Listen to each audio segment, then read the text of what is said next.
Someone Like You by Sparkypasker. Read by Distracted by Books. Chapter 33.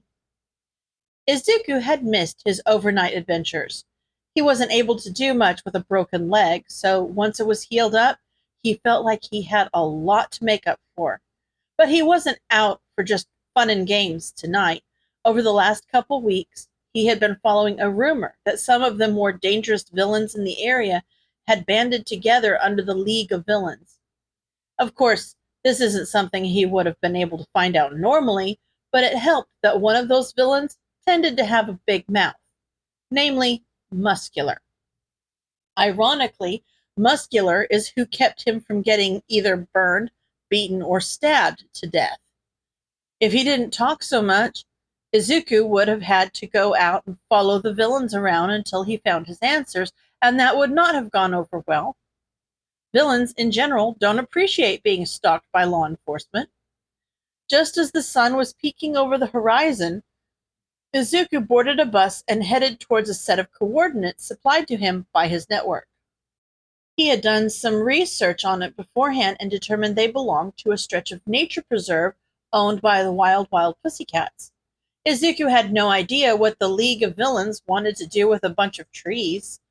Were they evolving from normal terrorists to environmental terrorists? Or were they trying to gain the support of Quirkless by going after the team themselves?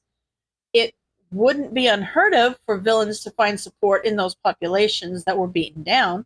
The Quirkless was an unusual population to try to gain the favor of, but that's the only thing Izuku could find fault with in the Wild Pussycats.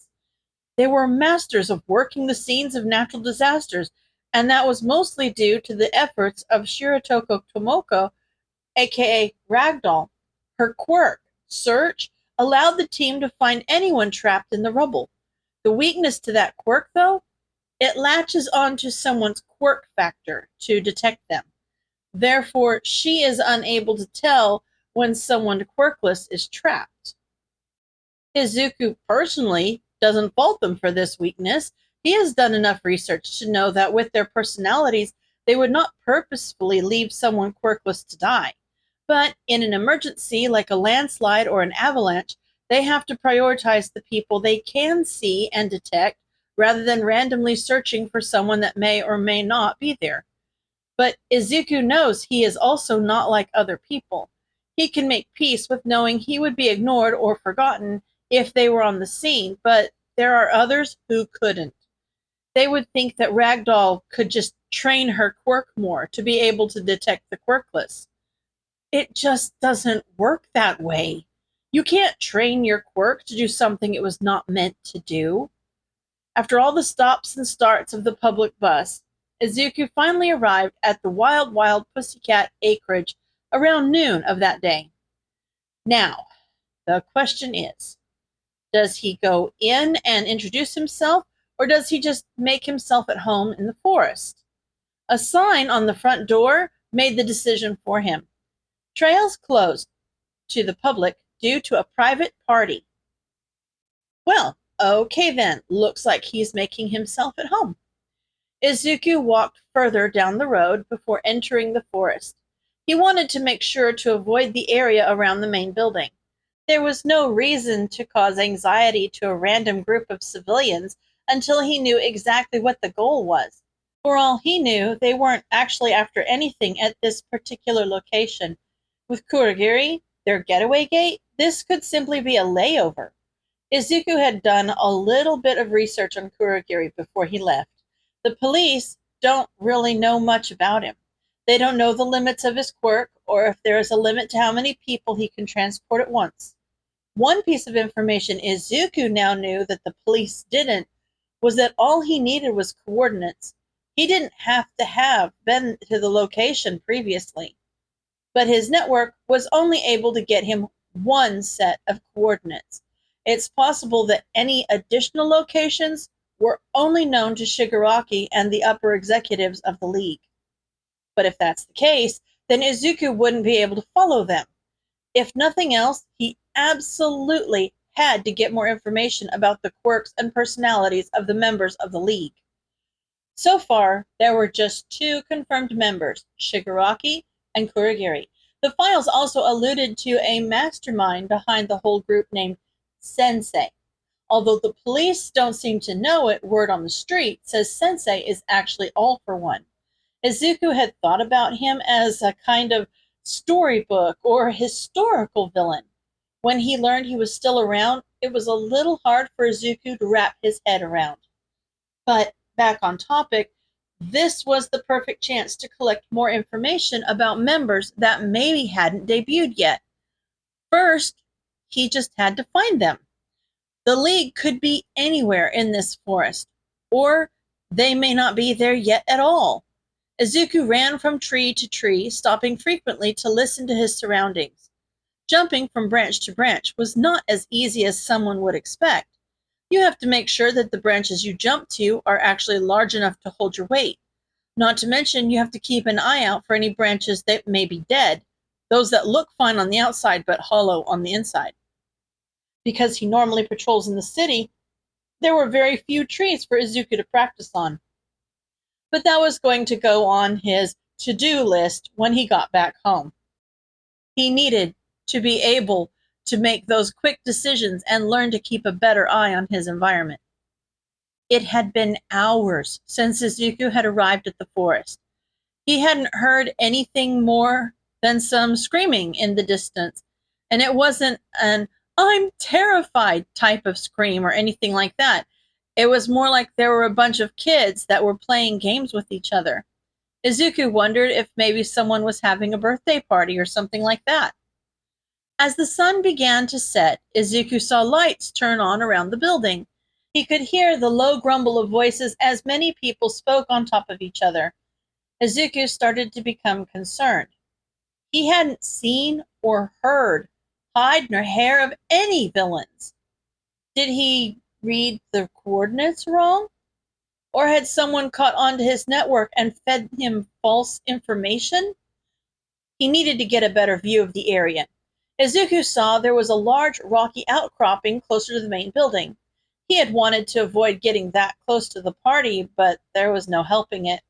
Carefully, Izuku climbed to the top of the pseudo mountain. He sat on a ledge up on the side of the cliff and looked over the trees. It was actually a relatively peaceful place to look out over the land. The light shone beautifully over the trees, setting the leaves afire. No, that wasn't the sun. The trees were actually on fire. Izuku quickly came to attention, analyzing the area. In addition to the trees on fire, there was also some dark smoke arising from another area of the forest. The screams from the children changed from those of play fright to real terror. Below him, Izuku heard a cry and the crunch of stones being crushed underfoot. He looked down and his heart nearly stopped. Muscular was standing in front of a small child with a red hat with horns. The child had tears streaming down his face, and he was mumbling something about Muscular being the one who killed his parents. Muscular howled out a laugh. Izuku knew he had to do something, but Muscular was not only strong, his quirk allowed him to move extremely quickly as well. He wouldn't be able to outrun him. Izuku was just going to have to outthink him. Muscular wasn't exactly known for his smarts, so it's likely that he never even bothered to take a look at his surroundings. Izuku was sure Muscular had no idea he was there. If Muscular had been aware, Izuku would already be down there, probably being beaten to death. But no. Muscular is, instead, taking his time playing around with the kid. Right now, the kid was just scared, not injured. Because of how much he liked to play with his victims, Muscular knew exactly how much damage it would take to kill someone. So Izuku didn't have to worry about the kid's life right this second. But that didn't mean he had all the time in the world. When coming into contact with a villain, the body isn't the only thing that could be killed. Muscular picked the kid up by the scruff of his neck and tossed him into the wall, right underneath Izuku. The kid stopped talking. Izuku stopped breathing. Then the kid started to curl into a ball. Thank God, he was still alive. That could have been very bad. Izuku couldn't delay this any longer. He needed to get the kid out of there, now. But he only had one shot. If he blew it, Muscular wasn't going to give him a second chance. He was going to die. And if Izuku died, the kid would too. Luckily for Izuku, Muscular had thrown the boy against the cliff face near the edge of a steep drop. He was probably planning on dangling the child over the edge for fun. Well, Izuku was going to toss Muscular off that ledge instead. You know, get ahead of karma a little bit. But the extra muscle afforded to him by his quirk makes Muscular heavier than the average adult male. Izuku would have to catch Muscular already off balance. The only time Muscular might even act like he's off balance is when he's dangling the boy over the precipice. Izuku couldn't take the risk of Muscular dropping the child on accident. You know, you weren't on the list, but I'm so glad I found you. I might not be able to kill Bakugo, but I don't think they will care if I kill you, Muscular said, showing off a wide smile that showed all his teeth. The wind stopped. The moonlight was absorbed by the matte finish on his gear, but shone brightly down on Muscular. Izuku's heart was calm and his breaths were even. In one smooth movement, Izuku leapt from his spot and descended upon Muscular. Muscular's neck cracked as Izuku's heels came into contact with his temple. Without so much as a sound, Muscular fell over the side of the cliff. Izuku stood still where he had landed after flipping back off Muscular's head. It wouldn't be good to get ambushed should Muscular climb back up. After a couple moments, Izuku determined Muscular wasn't going to climb back up. He walked over to the kid, who was still not completely coherent. Izuku slowly and carefully lifted the child into his arms. He then quickly made his way back to the main building. Even if Izuku didn't have the luxury of seeing fumes and fire, clearly indicating multiple quirks in use, the way Muscular was talking clearly showed he wasn't working alone. The entire reason Izuku was in this forest in the first place was because of the tip that the League of Villains would be there. Muscular was known for working alone, but he must have joined at some point. All he cared about was killing, so the League had to be either extremely strong or very manipulative to get him to join. If that was the case, who else had they talked into joining? Muscular had mentioned a Bakugo. It was highly likely that this was actually the League of Villains, and they had attacked UA once before. Would they have taken the chance of attacking them again? Yes, without doubt. Shigaraki wasn't exactly one to let a loss go, and he had definitely lost their last interaction. So from that, Izuku could infer that the private party mentioned on the front door was probably UA. If Muscular was to be believed, it was also likely that Bakugo Katsuki was here and that he was a target. Now the question was it only Class 1A here, or was 1B as well? He had to get back to the building. If Eraserhead was here, then there was a good chance the League of Villains would be chased away. It didn't seem like All Might was here. If he had been, there would be quite a bit more destruction than there was. He would have used a simple punch to put out the fire and torn up some trees while he was at it. Izuku broke into the clearing around where UA was, apparently training, just as Eraserhead ran out of the building. Izuku met Eraserhead halfway and handed over the child. "Kota!" Eraserhead exclaimed, then, "Absent? What are you doing here?" when he realized who had handed over the child, evidently named Kota.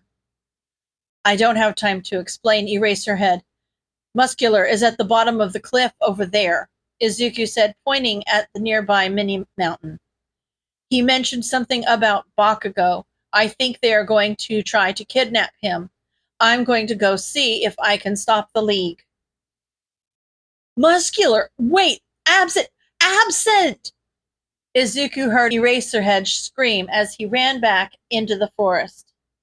Izuku wasn't sure where Bakugo was, But if they were to succeed in grabbing him, they would probably use Kurogiri's warp gates to leave, just like they did to get there.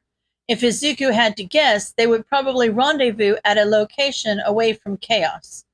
But that still left quite a lot of land to comb over. Izuku ran around the dark forest, staying clear of any fire or fumes.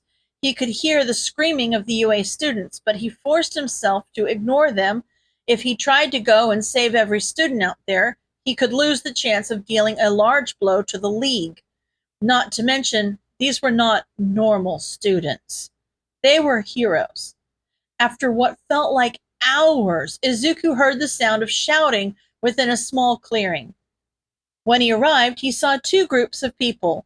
One side contained Todoroki Shoto, a short boy with the head of a raven, and a large boy with multiple arms. The other side was easily recognizable villains. Dabi, a heavily scarred, black-haired man with fire that could reduce a human body to ash.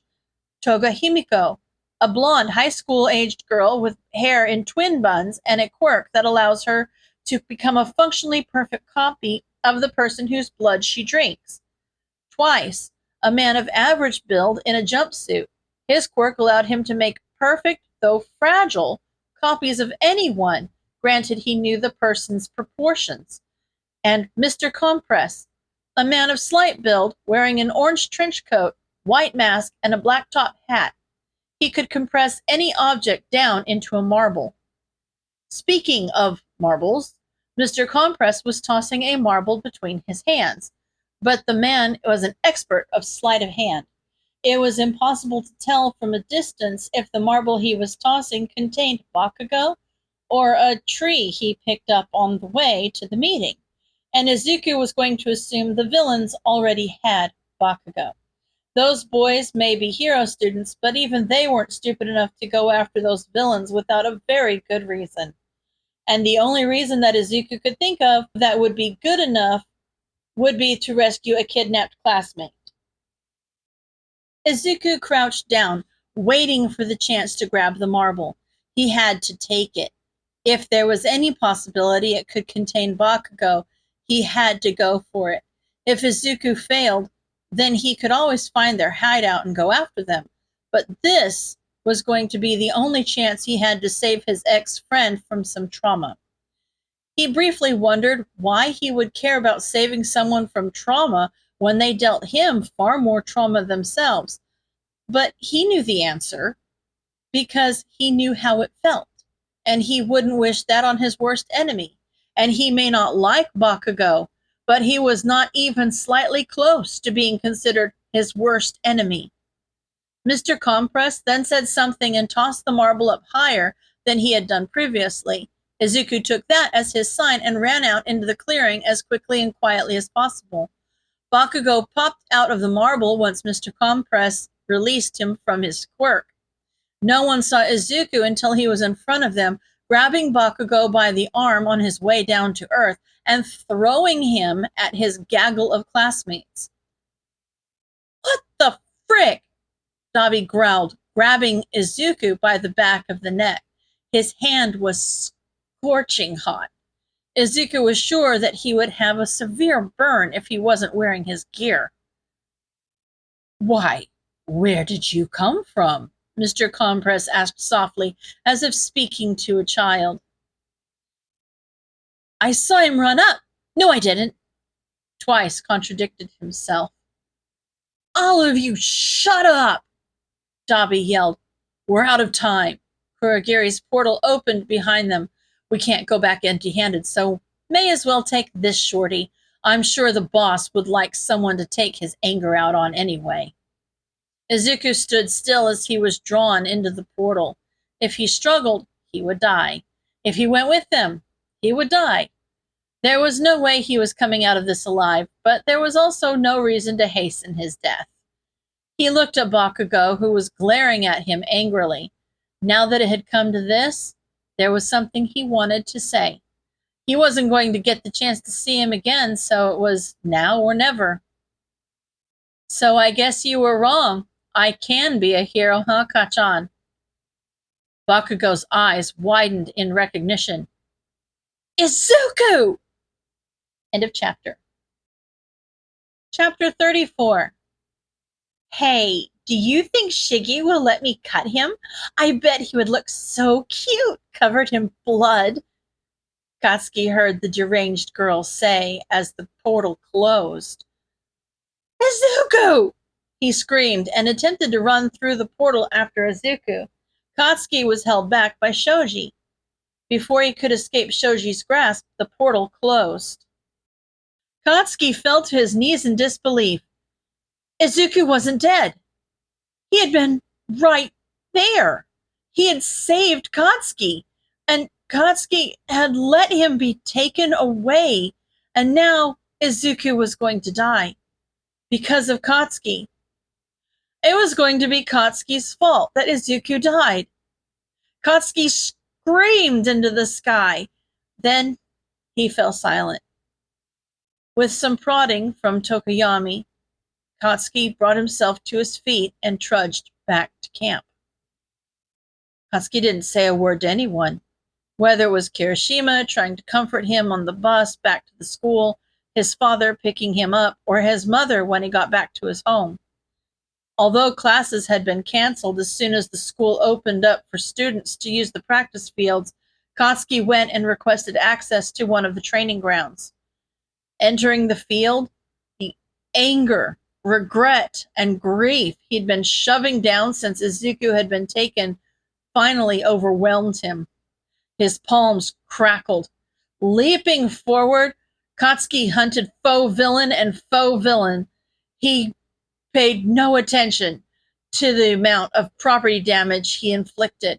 His explosions became bigger, louder, and hotter. But he just couldn't stop. Sitting in a room with dozens of screens, a short man with a helmet in the shape of construction equipment watched as Bakugo Katsuki destroyed his precious robots one after another. Although this was where the faculty watched to make sure the students were being safe when using the facilities, and there were many screens, Bakugo was the only one currently using them, so Power Loader was able to keep his full attention on Bakugo. This was probably the only reason he was able to glimpse the blackened skin beginning to appear on his palms. Power Loader immediately picked up his cell phone. Eraserhead, you need to go take care of your student. Yeah, he's at ground beta. Something's wrong. We probably need to get Chio here too. I'll call her. After hanging up with Eraserhead, Power Loader called Recovery Girl, then continued to watch Bakugo and offer updates to the two of them through the mutually agreed upon channel on their earbuds. Eraserhead arrived at ground beta first. On his way, he made an additional phone call. Eraserhead would be able to stop Bakugo from being able to hurt himself any further, but even after months of being his teacher, Bakugo still didn't treat him with anything more than the absolute minimum amount of respect. And Bakugo didn't trust him. But there was one person who had gained Bakugo's trust. Eraserhead had an eerie feeling that he was going to be needed in order to bring Bakugo back to his senses. Eraserhead ran into the fake city, following the sounds of increasingly louder explosions, accompanied by screams of, "Die!"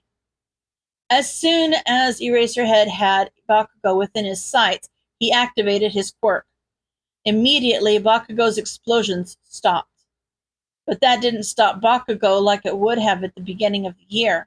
Now Bakugo began to rain punches down upon the already defeated robot. Eraserhead grabbed a scarf and threw it towards Bakugo. He had to restrain the child before he damaged his hands any more than he already had. He had Bakugo restrained, his hands at his sides. Bakugo writhed in the wrap and screamed obscenities. Eraserhead set Bakugo down on the ground and attempted to calm him down with soothing words, but either his own screams drowning out Eraserhead's words or the trauma of being wrapped up like this yet again prevented Bakugo from being able to calm down. Eraserhead really didn't want to have to do this again. The teachers had come together after the sports festival and determined that their attitude towards Forcing Bakugo to accept a medal was unacceptable. New policies had been written on how to de-escalate that type of situation and only left physical restraint as an absolute last measure. Eraserhead knew this was not scoring him any brownie points with Bakugo, but this was exactly one of those situations. With all the smoke and dust in the air, not to mention the damage from the USJ, Eraserhead would not be able to physically keep his eyes open long enough for Bakugo's mentor to get there if there was any delay. Not to mention, Bakugo was not currently in the right mind space to listen to someone he didn't completely trust.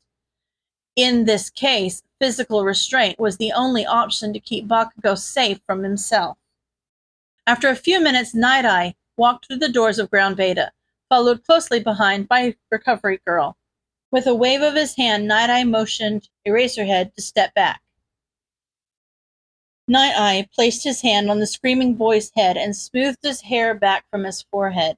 Almost immediately, Katsuki's screams died down.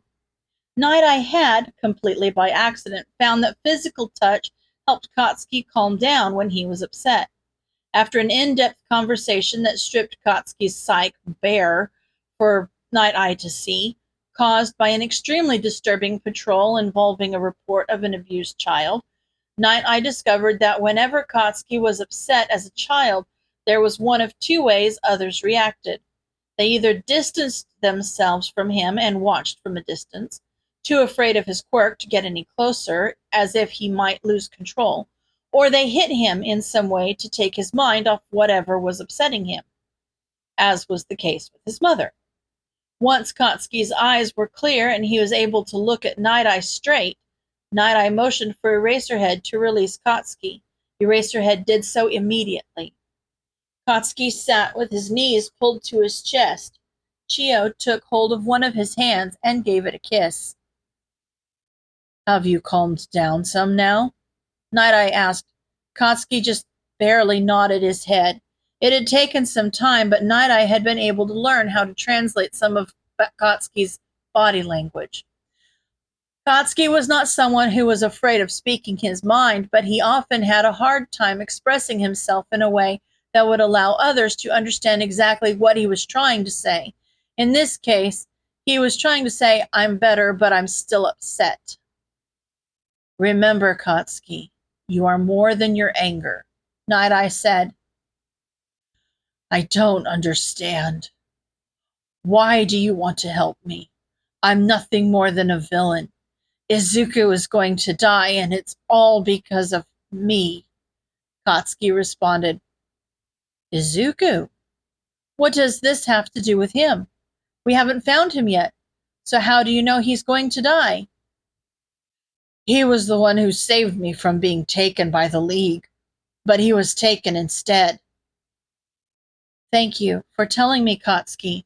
I bet it was a shock to meet him again that way, but I want you to know that if the worst were to happen, his death would not be on your shoulders. You did not force him to go with the League, and you can't control how they treat him. And, Katsuki, do you remember what I told you after I went and spoke with your mother?" Night Eye stood in front of the Bakugo household, awaiting someone to answer the door. The door was opened by a slender man with brown-colored hair, glasses, and a small mustache.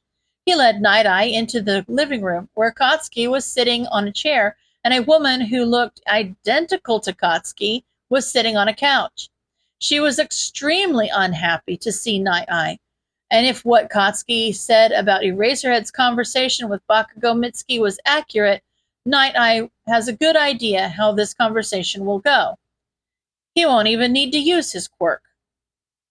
Night Eye sat on the chair next to Katsuki. Even while sitting, his height caused him to tower over the others. "I came here today to talk with you about Katsuki attending therapy while being employed with my agency." Night Eye didn't see a point in beating around the bush. "Like I told Aizawa, Katsuki will not be attending any sort of therapy. I will tell you exactly what I told him. Katsuki doesn't need therapy. If you keep insisting on this, I will take Katsuki out of UA." Mitsuki said. That's fine. Night Eye said. What? Mitsuki exclaimed in disbelief. Masaru sat next to her, looking back and forth as if watching a tennis match. The Bakugo family signed a contract on behalf of Katsuki to work under the Night Eye agency as an intern until the contract is terminated. And unless you forgot, the contract cannot be terminated unilaterally. This means you cannot terminate his contract on your own. You will need my permission to do so, and the contract is still valid, no matter which school Katsuki attends. Then I will take Katsuki out of Hero School altogether. What? Katsuki screams and jumps to his feet. Night Eye silenced Katsuki by holding up his hand. You're right. Katsuki cannot remain an intern if he is not in a hero school, but then you would be breaking the contract, wouldn't you? You would be forced to pay restitution for doing so, and I promise the cost of doing so would not be cheap. And even if you were to pay the fee, remove Katsuki from any hero school and have him complete an apprenticeship instead, any reputable hero agency would require Katsuki to see, at minimum, a counselor at regular intervals. He may even be required to see a psychiatrist depending on the counselor's recommendations. And you wouldn't want your son working for anything less than a reputable agency, right? Mitsuki gritted her teeth. No, she ground out. Night Eye reached inside his jacket and pulled out a folded piece of paper. This is the permission to treat form. Could I get your signature? Masaru took the form from Night Eye and signed it while Mitsuki looked at him in disbelief, her fists clenched in her lap. Once finished, he handed it back to Night Eye. Thank you for taking care of Katsuki, Masaru said while bowing in his seat. Night Eye stood from his seat with a nod of his head. Katsuki stands to follow him. Katsuki stopped Night Eye momentarily at the front step. I'm sorry for the hag's behavior. Thank you for talking to her. You know, when I was a new hero and had just started working with All Might, he told me something. As heroes, we don't only save people physically, we also save their hearts. Katsuki, your heart needed to be saved. There was no way I was going to ignore that. Heroes don't only save bodies, we also save hearts. Katsuki repeated. That's right. Night Eye nodded. Right now your heart is hurting. It's okay for you to feel hurt, and it's okay for you to express your emotions, but it's not okay for you to hurt yourself in the process. Katsuki's eyes welled with tears.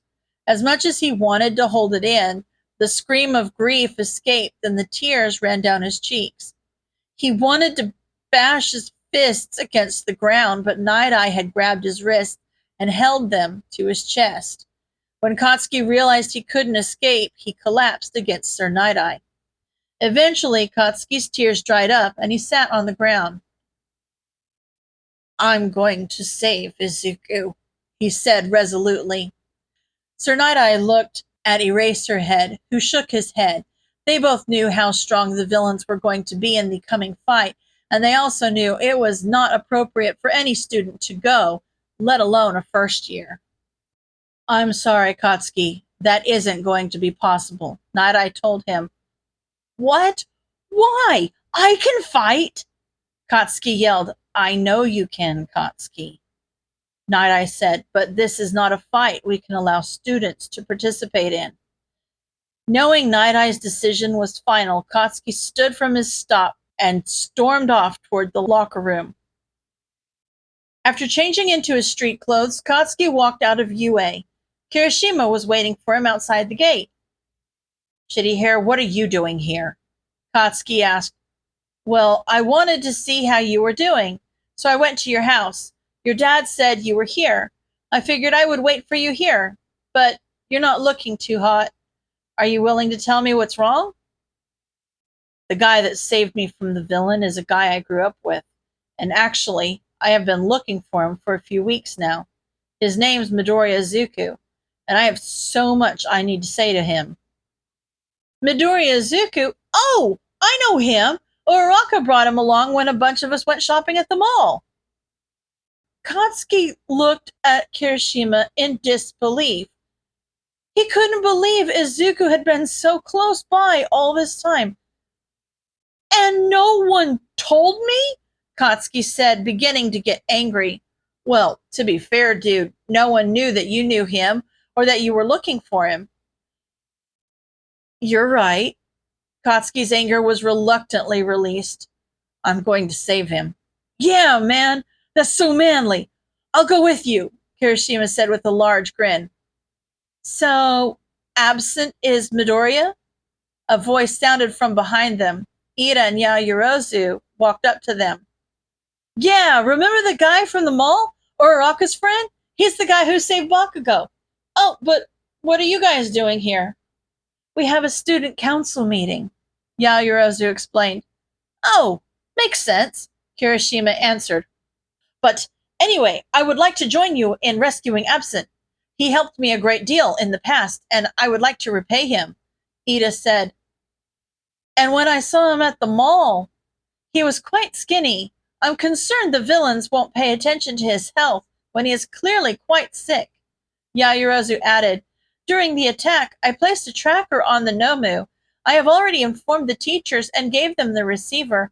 I can make us another one. Awesome! Great job, Momo! Kirishima praised. Impressive, Ponytail. Now all we have to do is keep an eye on Aizawa. With his quirk, there's no way he's not going to be asked to participate in a raid against the League. End of chapter.